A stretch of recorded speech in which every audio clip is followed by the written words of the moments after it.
अस्सलाम वालेकुम हाज़रीन ऐं नाज़रीन।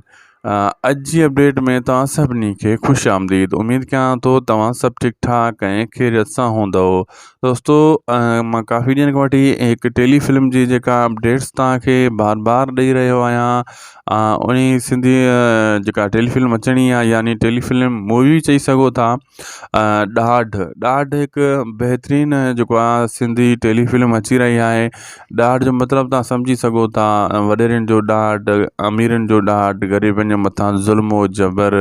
ऐं इन जी कहाणी हिकु अॼुकल्ह जे माहौल सां मिलंदी जुलंदी आहे। अॼुकल्ह जे माहौल सां सम्झ जीअं तव्हां सां हालात आहिनि, तव्हां अखियुनि सां ॾिसी रहिया आहियो सोशल मीडिया ते, अहिड़े क़िस्म जी हिन जी कहाणी तयारु कई पई वञे। हीअ सिंधी टेलीफिल्म ॾाढ तमामु जल्द तव्हां ऐं असांजे आॾो अचण वारी आहे। इन जा सीन बक़ाया जेका मेकिंग आहिनि वीडियोज़, उहे बि तमामु जल्द मां तव्हां सां शेयर कंदुसि।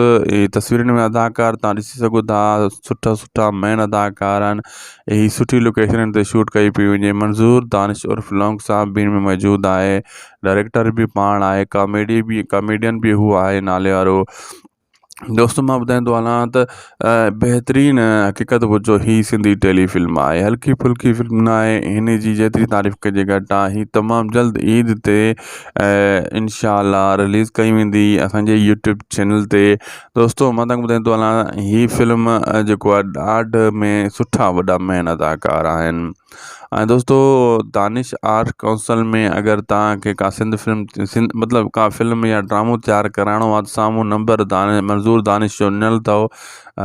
दानिश आर्ट काउंसिल बि चई सघो था, ऐं अहिड़े सां आर्ट सर्कल बि नालो आहे। 35 सालनि खां वठी हू जेको आहे कमु करे रही आहे। रजिस्टर्ड कंपनी आहे दानिश साहब जी, मंज़ूर दानिश साहब जी।